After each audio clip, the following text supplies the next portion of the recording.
दक्षिण भारत में हिंदी विषयक प्रथम भाग के इस कार्यक्रम में दक्षिण भारत में हिंदी की पूर्व पीठिका के साथ साथ हिंदी के प्रचार प्रसार हेतु प्रयत्नों तथा संवैधानिक प्रावधानों को रेखांकित करने का प्रयास है। उल्लेखनीय है कि विषय वस्तु विस्तृत होने के कारण यहाँ दी गई जानकारी निदर्शनात्मक मात्र है।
नमस्कार साथियों, दक्षिण भारत में हिंदी विषयक कार्यक्रम के इस प्रथम भाग में आप सभी का स्वागत है।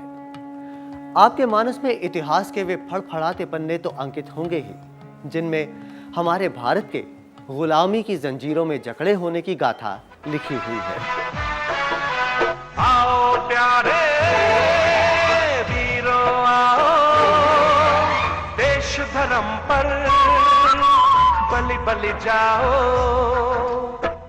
दक्षिण अफ्रीका से लौटकर महात्मा गांधी ने स्वाधीनता प्रेमी नेताओं, समाज सुधारकों, चिंतकों और हिंदी सेवियों के समर्पित सहयोग से देश भर में आजादी पाने की चेतना जागृत कर दी थी।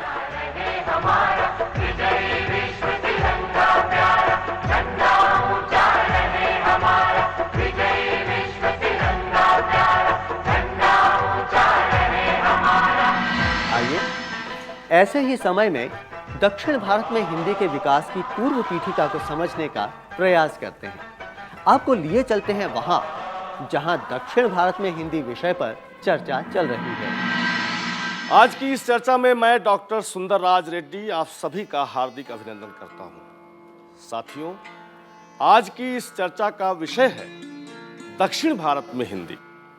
इस विषय पर अपने विचार रखने के लिए यहाँ मौजूद हैं प्रोफेसर राजेंद्रन, डॉक्टर राजलक्ष्मी और प्रोफेसर परमेश्वरन। आप सब दक्षिण भारत में हिंदी के प्रचार प्रसार से जुड़े रहे हैं। अस्तु, आइए चर्चा आरंभ करते हैं। सबसे पहले मैं आमंत्रित करता हूं प्रोफेसर राजेंद्रन को कि वे हम सभी को अपने विचारों से लाभान्वित करें। प्रोफेसर राजेंद्रन। धन्यवाद डॉक्टर रेड्डी। नमस्कार साथियों, ये तो आप जानते ही हैं कि दक्षिण भारत की भाषाएं द्रविड़ भाषा परिवार से संबंधित है। दक्षिण भारत के जिन 4 भाषाओं को संविधान की 8वीं अनुसूची में शामिल किया गया है वे हैं तमिल, मलयालम, कन्नड़ और तेलुगु। इनमें से तमिल तमिलनाडु और पुदुचेरी की, मलयालम केरल की, कन्नड़ कर्नाटक की तथा तेलुगु आंध्र प्रदेश और तेलंगाना की राजभाषाएं हैं। दक्षिण भारत की भूमि संपर्क भाषा के रूप में हिंदी का व्यवहार करने तथा उसके प्रचार करने की दिशा में बहुत उर्वर रही है। इसके कई कारण हैं, जैसे कि देश प्रेम, भावनात्मक एकता, धर्म, दर्शन, संस्कृति, तीर्थ यात्रा, पर्यटन, व्यापार, वाणिज्य, रजवाड़ों में हिंदी का व्यवहार, पत्राचार और साहित्यिक उद्यम आदि आदि। साथियों, 13वीं शताब्दी में बहुत से मुसलमान साहित्यकार ब्रज, अवधी, खड़ी बोली में रचनाएं कर रहे थे। उनकी लिपि अरबी फारसी थी। उल्लेखनीय है कि 14वीं शताब्दी में जब दक्षिण में बहमनी राज्य की स्थापना हुई तो वहां की राजभाषा हिंदी को बनाया गया था। धार्मिक, व्यापारिक और राजनीतिक कारणों से मुस्लिम शासकों के दक्षिण में आने पर उर्दू, अरबी, फारसी के शब्द हिंदी से जुड़ते चले गए, जिससे हिंदी का एक नया भाषा रूप विकसित हुआ जो दक्षिणी हिंदी कहलाया। तमिलनाडु के तंजावुर प्रदेश में मराठा शासकों के द्वारा भी ये काफी लोकप्रिय हुआ। इसमें प्रचुर मात्रा में साहित्य का सृजन भी हुआ। दक्षिणी हिंदी में जहां पंजाबी व उत्तर भारत की बोलियों ब्रज, बांगरू, मेवाती, राजस्थानी के शब्द हैं, वहीं तेलुगु, मराठी, गुजराती आदि के शब्द भी काफी मात्रा में हैं। दक्षिणी हिंदी में ख्वाजा बंदा नेवाज, गेसु दराज, शाह मिरांजी, बुरहानुद्दीन जानम, मोहम्मद कुल्ली, कुतुब शाह, वली औरंगाबादी प्रमुख है। अब दक्षिण भारत में हिंदी के उद्भव एवं प्रचार को भी थोड़ा जान लें।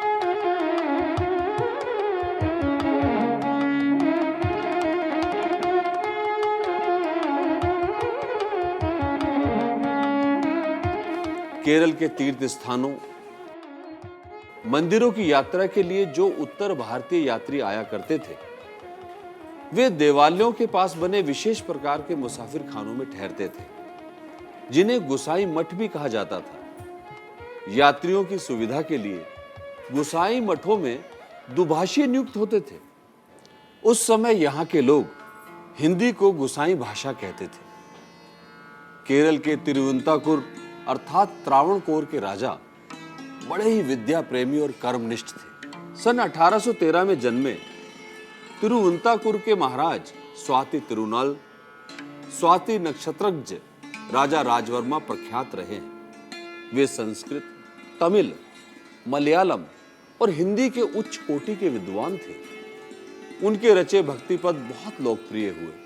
रामचंद्र प्रभु तुम बिन प्यारे, कौन खबर ले मेरी, बाज रही जिनके नगरी में सदा धर्म की भेरी।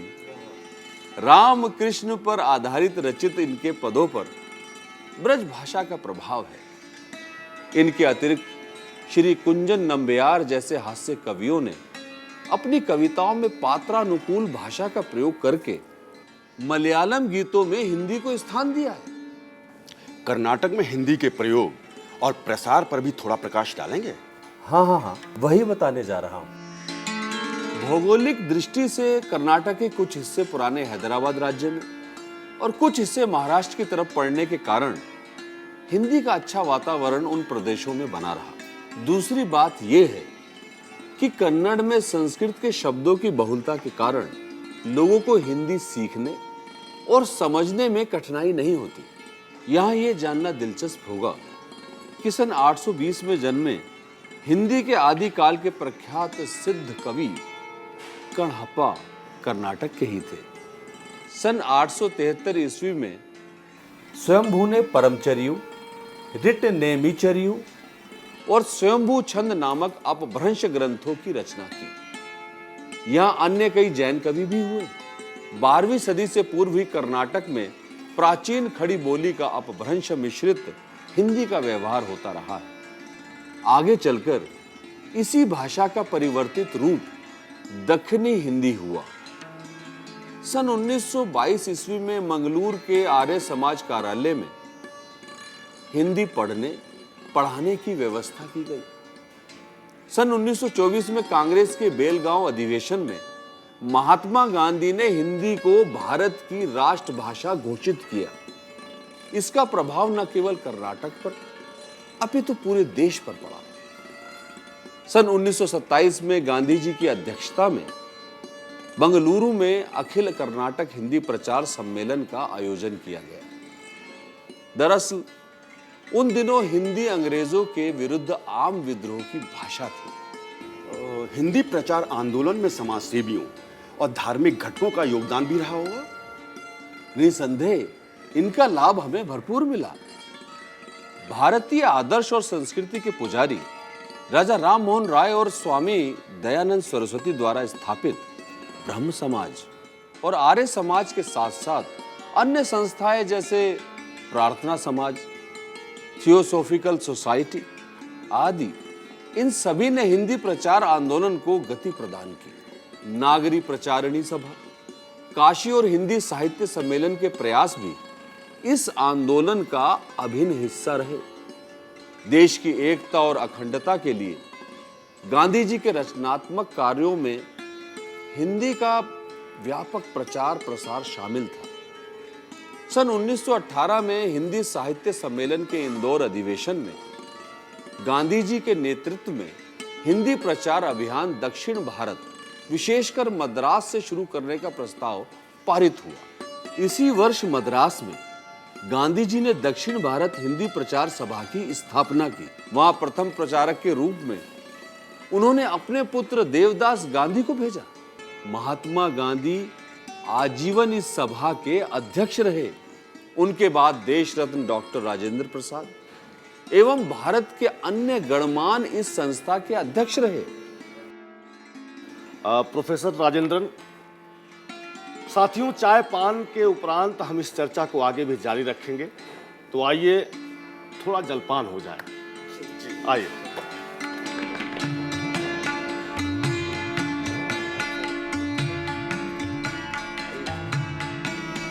तमिल प्रदेश में हरि कथा को कालक्षेपम कहते हैं। इन कालक्षेपमों में संत कबीर, तुलसी, मीरा आदि की कथाओं का प्रवचन लगभग 300 वर्षों से होता आया है। अच्छा, तो इसका यह अर्थ हुआ कि तमिल प्रदेश में हिंदी अनेक स्तरों पर व्यवहार में रही है। बिल्कुल सही सुना है आपने। गौर करने वाली बात यहाँ ये है कि मदुरै नगर में ठाकुर खां चंद्र वर्मा नामक सज्जन सन 1915-16 में हिंदी की कक्षाएं चलाते थे। ऐसी ही कक्षाएं शेष प्रांतों में भी चलाए जाने का जहां तहां उल्लेख प्राप्त होता है। मुझे लगता है कि मद्रास से हिंदी के प्रचार प्रसार को आरंभ करने का गांधी जी का संकल्प चुनौतीपूर्ण रहा होगा। क्या इस प्रयास को जनमानस का समर्थन भी मिला था? बिल्कुल। मद्रास में जो हिंदी प्रचार कार्य आरंभ हुआ, उसका समर्थन सिर्फ श्रीमती एनी बेसेंट की पत्रिका न्यू इंडिया ही नहीं, बल्कि मद्रास का दैनिक हिंदू और तमिल का विख्यात साप्ताहिक आनंद विकटन भी करते थे। मैंने तो कहीं पढ़ा है कि हिंदी विद्यालय चलाने के लिए लोग अपने घर तक उपलब्ध करा देते थे। आपने बिल्कुल सही पढ़ा है। तमिलनाडु का सर्वप्रथम हिंदी विद्यालय सन 1922 में इरोड में खुला था, जिसका उद्घाटन पंडित मोतीलाल नेहरू ने किया था। और ये विद्यालय सुप्रसिद्ध द्रविड़ नेता श्री राम स्वामी नायकर ने अपने निवास स्थान पर ही खोला था। तब हिंदी प्रचार को सब एक मिशन के रूप में लेते थे, क्योंकि उससे भारत की आजादी का स्वप्न जुड़ा हुआ था। चले?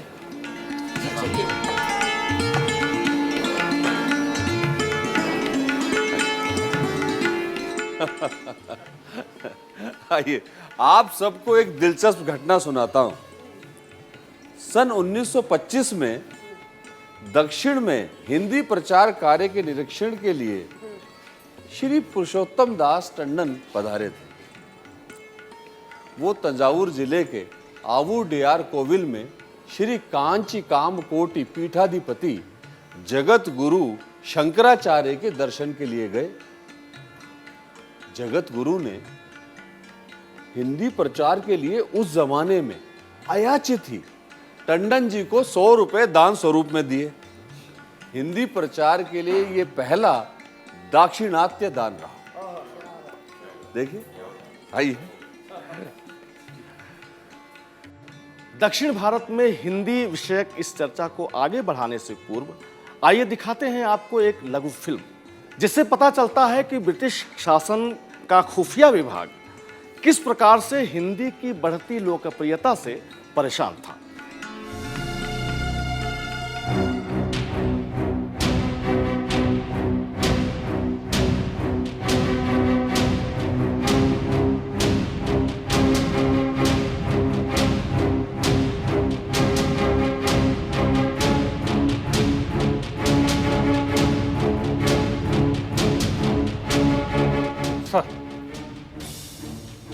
खबर मिला? No sir. Off off off, damn it! Sir, country carry songs problem बन गया। All country carry songs ban करना मांगता। सच, ये किधर किधर में प्रिंट होता, इसे चमट करना चलाना मांगता। सर, व्हाट अबाउट हिंदी प्रचारक सर? व्हाट? प्राचर? प्रचर? प्रचारक सर। प्राचारक। Voluntary Hindi teacher. Hindi teacher? Sir, Hindi से यूनिटी बनता। So Hindi class not allowed now onwards.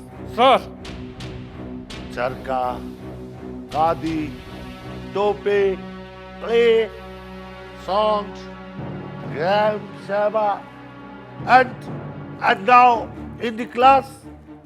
Listen. Yes sir. जो हिंदी सीखता सिखाता सबको अरेस्ट करो। सर, इधर इधर सब सोचता हिंदी से यूनिटी लाना, इंडिया को यूनाइट करना, हमारे अगेंस्ट, हमारे खिलाफ। अब सी, हम दिखाएगा इनको यूनिटी, हम दिखाएगा इनको यूनिटी। सचमुच अंग्रेज सरकार हिंदी के इस बढ़ते हुए प्रभाव से आतंकित थी। वाकई हिंदी उस समय पूरे भारत को जोड़ने का एक सशक्त माध्यम बन गई थी। जी बिल्कुल सही कहा आप लोगों ने। चलिए चर्चा को आगे बढ़ाते हैं और अब मैं पुनः आमंत्रित करता हूं प्रोफेसर राजेंद्रन को कि वो अपनी बात आगे बढ़ाएं। धन्यवाद डॉक्टर रेड्डी। साथियों, इतना तो स्पष्ट है कि स्वतंत्रता प्राप्ति के लिए देश में जितने भी आंदोलन हुए, जैसे असहयोग आंदोलन, नमक सत्याग्रह, भारत छोड़ो आंदोलन आदि आदि, इन सभी से हिंदी के व्यापक प्रचार को बल मिला। अधिकांश बुद्धिजीवी अपना कामकाज और पेशा छोड़कर इस राष्ट्रीय अभियान से जुड़ गए थे। हिंदी प्रचारकों की एक बड़ी फौज भी तैयार की जा रही थी। हिंदी के ये प्रचारक दिन रात शासन तंत्र की परवाह किए बिना कभी भी हिंदी सिखाने के लिए तैयार रहते थे। आइए देखते हैं इसका एक वीडियो।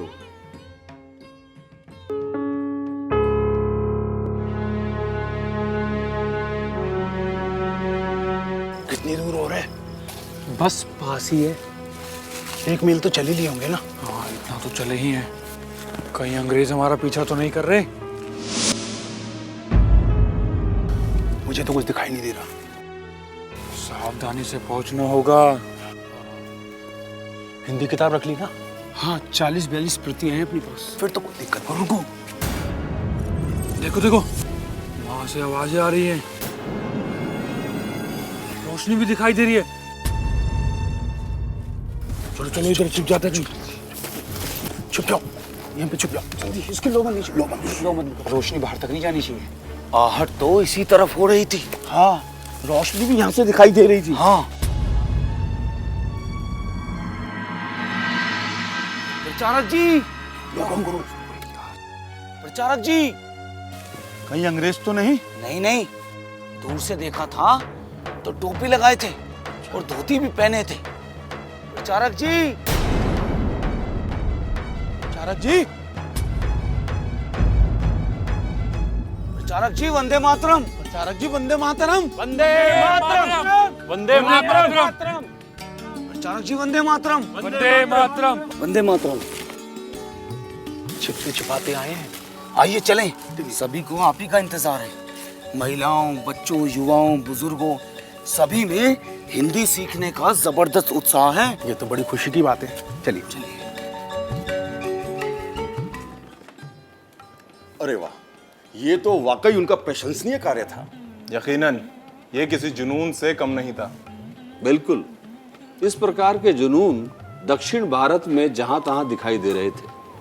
अखिल भारतीय हिंदी आंदोलन के पुरोधाओं में महात्मा गांधी के साथ डॉक्टर मोटूरी सत्यनारायण, डॉक्टर राजेंद्र प्रसाद, श्री जमनालाल बजाज, चक्रवर्ती राजगोपालाचारी, डॉक्टर गोपाल रेड्डी, टंगहरी प्रकाशन पंतलू, डॉक्टर नागप्पा, पुरुषोत्तम दास टंडन, श्री मन्नारायण, महर्षि अरविंद घोष, स्वामी विवेकानंद, लोकमान्य तिलक, वीर सावरकर, नेताजी सुभाष चंद्र बोस, पंडित जवाहरलाल नेहरू, सरदार पटेल, डॉक्टर बाबा साहब अम्बेडकर आदि उल्लेखनीय हैं। इनमें से कुछ एक का परिचय कार्यक्रम के अगले भाग में दिया जाएगा। अस्तु।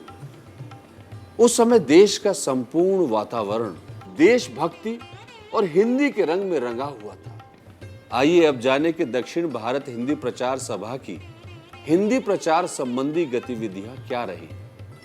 सभा के मुख्य कार्यों में हिंदी के विविध पाठ्यक्रमों का संचालन, हिंदी माध्यम से दक्षिण भारतीय भाषाएं सीखने के लिए उपयोगी पुस्तकों एवं कोशों आदि का प्रकाशन, हिंदी के प्रचारक तैयार करना, हिंदी प्रचार समाचार नामक मासिक पत्रिका के प्रकाशन से सभा के उद्देश्यों एवं कार्यकलापों से प्रचारकों को अवगत कराना, दक्षिण भारत नामक त्रैमासिक पत्रिका के माध्यम से अनुवाद और मौलिक लेखों विशेषकर तुलनात्मक साहित्य का प्रकाशन करना, हिंदी मेलों, संगोष्ठियों, प्रचारक सम्मेलनों, विविध प्रतियोगिताओं आदि का आयोजन करना शामिल है।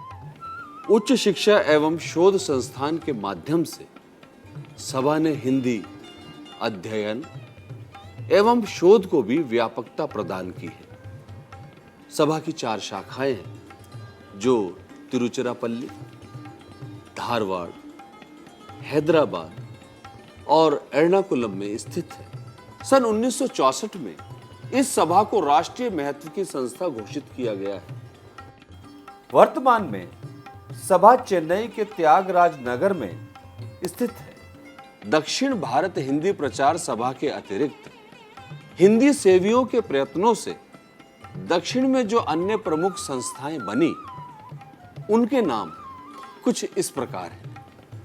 केरल हिंदी प्रचार सभा तिरुवनंतपुरम, मैसूर हिंदी प्रचार परिषद बेंगलुरु, कर्नाटक महिला हिंदी सेवा समिति बेंगलुरु, कर्नाटक हिंदी प्रचार समिति बेंगलुरु, बेलगांव विभागीय हिंदी सेवा शिक्षण समिति हुबली, हिंदी प्रचार सभा हैदराबाद।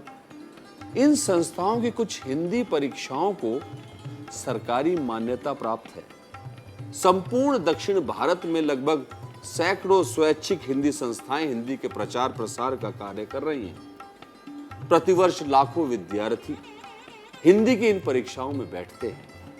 दक्षिण भारत में हिंदी के संगठित और समन्वित प्रचार की व्यापक जानकारी अत्यंत सुखद है। देखिए, पहले तो ये जान लेना जरूरी है कि संविधान सभा ने 14 सितंबर सन 1949 को हिंदी को संघ की राजभाषा के लिए चुना।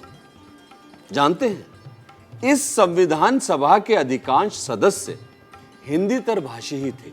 सरकार ने राजभाषा संकल्प 1968 के द्वारा त्रिभाषा सूत्र का प्रावधान किया।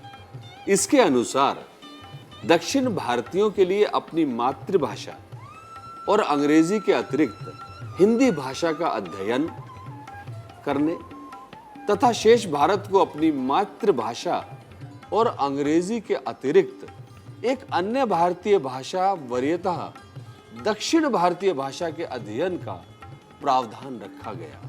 हिंदी प्रचार को लेकर सरकार की नीति बहुत उदार रही है, जिसका आधार भावनात्मक एकता और प्रोत्साहन है। दक्षिण भारत की जनता हिंदी के महत्व को जान गई है। दक्षिण भारत में हिंदी विषय पर चर्चा करते समय तमिलनाडु में हिंदी विषय पर भी 1-2 बातें कहना मैं चाहूँगा।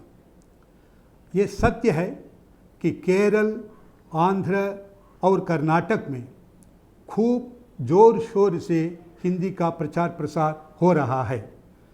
केवल भाषा का ही नहीं, साहित्यिक समृद्धि भी बहुत हो रही है। वैसे ही दक्षिण भारत हिंदी प्रचार सभा मद्रास, तिरुचि तमिलनाडु हिंदी प्रचार सभा, मदुरई हिंदी प्रचार सभा जैसी संस्थाओं की जो हिंदी के क्षेत्र में सेवाएं हैं वो अविस्मरणीय है। अलावा इसके बहुत सारी गैर सरकारी और स्वैच्छिक संस्थाओं ने भी बहुत सेवा दी है। तमिलनाडु में यदि हिंदी जीवित है तो हजारों, सैकड़ों बहनों और महिलाओं के द्वारा घरों में जो हिंदी विद्यालय चलाए जा रहे हैं उसका बड़ा महत्व है। ये लोग शाम को 5 बजे से रात को 9 बजे तक अपना घर बार सब कुछ छोड़ करके हिंदी के लिए अथक प्रयास कर रही हैं और इनकी सेवा का मूल्य बहुत अधिक है। इसके अलावा केंद्रीय हिंदी निदेशालय से अनुदान प्राप्त करके आदान प्रदान, सूर्य सौरभ आदि पत्रिकाओं के संचालन के साथ साथ तमिल हिंदी तुलनात्मक अध्ययन केंद्र की स्थापना करके तमिल और हिंदी के क्षेत्र में बहुत सारे कार्यक्रम, प्रकाशन, शोध जैसे अनेक कार्यक्रम इन संस्थाओं ने किया है। इसके अलावा doctor Seshan, doctor P K. Balasubramaniam, doctor Shri Sourirajan जैसे तमिल भाषी हिंदी विद्वानों का जो काम है हिंदी के क्षेत्र में, साहित्यिक क्षेत्र में, प्रकाशन के क्षेत्र में अविस्मरणीय कार्य है। और ऐसे इन लोगों की संस्थाओं की सेवाओं को हटा करके तमिलनाडु हिंदी साहित्य का इतिहास नहीं लिखा जा सकता। नौकरी पाने, अनुवाद करने, मौलिक लेखन करने, तुलनात्मक अध्ययन करने, व्यापार करने और व्यापक जन समुदाय से जुड़ने के लिए उनका हिंदी प्रेम निरंतर संवर्धित हो रहा है। धन्यवाद प्रोफेसर राजेंद्र, आपने सार गर्भित रूप में अपने विचार रखे। आभारी हूं। साथियों, इस चर्चा को हम अगले सत्र में भी जारी रखेंगे। धन्यवाद।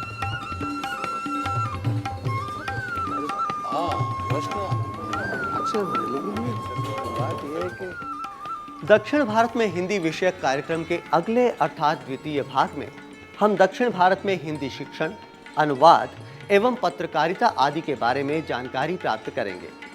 साथ ही साथ इस भगीरथ प्रयत्न में संलग्न हिंदी सेवियों, हिंदी लेखकों एवं अनुवादकों के बारे में भी जानकारी प्राप्त करेंगे।